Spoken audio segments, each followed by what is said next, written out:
ஒன்று ப்ராப்பர்டு scheduled routine இருக்கணும்.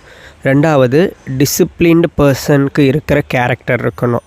இது ரெண்டுமே இல்லாமல் எல்லாத்துக்கும் எஸ் சொல்கிற பர்சனாக இருந்தால் ஷார்ட் டேர்மில் கோலை அட்டைன் பண்ணணுன்னு நினைக்கலாம். பட் அட்டைன் பண்ண முடியுமா முடியாதான்னு கேட்டால் எனக்கு என்னமோ முடியாதுன்னு ஃபீல் ஆகுது. அண்ட் என்னால் முடியல. ஏன்னா நான் ஆசைப்படுற கோல்ஸ் எல்லாம் 2018 ஆசைப்பட்டுட்டு தான் இருக்கேன். பட் முடியல. ஏன்னா என்கிட்ட டிசிப்ளின்டு கேரக்டராக நான் இருந்ததில்லை, ப்ராப்பர் ஷெட்யூல்டு ரூட்டீன் நான் வச்சதில்லை. அண்ட் எல்லாருக்கும் எஸ் சொல்லிகிட்டு இருந்த பர்சனாக இருந்தேன். இப்போவும் அப்படி தான் இருக்கேன். இன்றைக்கி day 14 of my fat loss journey. இன்றைக்கி எல்லாமே போயிடுச்சு. ஃபிசிக்கல் ஆக்டிவிட்டி பண்ணல, ஜிம் போகலை, ப்ராப்பர் டயட்டில் இல்லை, எதுவுமே பண்ணல, அவ்வளோதான். பட் என்ன ரீசன்? நான் இன்றைக்கி நினச்சிருந்தா காலைல சீக்கிரம் எழுஞ்சி கார்டியோ முடிச்சிருக்கலாம், கரெக்டாக 3 liters ஆஃப் வாட்டர் குடிச்சிருக்கலாம். பட் நான் எழுஞ்சதே 9 மணி. ஏன் நைட்டு 1 மணி வரைக்கும் ஸ்க்ரால் பண்ணக்கூடாது. ஸ்க்ரால் பண்ணிவிட்டு 1 மணிக்கு தான் தூங்கினேன். அப்புறம் எப்படி? நான் என்ன நோட் பண்ணேன்னா, நான் எப்போல்லாம் லேட்டாக தூங்கிட்டு லேட்டாக ஏஞ்சிக்கிறேனோ அப்போ என் பிரெயின் வந்து ரொம்ப ரொம்ப ரொம்ப சீப் டோப்பமைனுக்கு ஈஸியாக அடிக்ட் ஆகிடுது.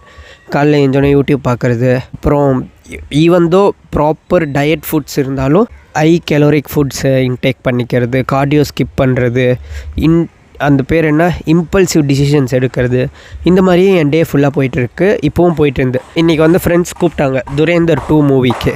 நான் நோ சொல்லியிருக்கலாம். பட் சரி ஓகே மச்சான் போகலாம் அப்படின்ட்டேன். அது ஒரு 4 மணி நேரம் அப்படியே போயிடும். ஸோ ப்ராப்பர் ருட்டீன் இல்லாமல் நான் ரொம்ப கஷ்டப்படுறேன். என் ஜேர்னி தோற்றுக்கிட்டு இருக்கேன். என் ஜேர்னியில் ஃபிக்ஸ் பண்ணணும். ஒன்றும் இல்லை, கார்டியோ, எனக்கு பிடிச்ச கார்டியோ 10K ஸ்டெப்ஸ், அதை நடக்க ஒரு 1.5 மணி நேரம். ஸ்ட்ரென்த் ட்ரைனிங்கு வீக்லி 5 days தான், 1.5 hours. ஒரு நாளைக்கு 3 hours கூட ஒன்றால் உன் கோலுக்கு டைம் ஸ்பெண்ட் பண்ண முடியல. நீ என்ன நிஜமாக யாரும் வந்துடுச்சு, என்னடா இது?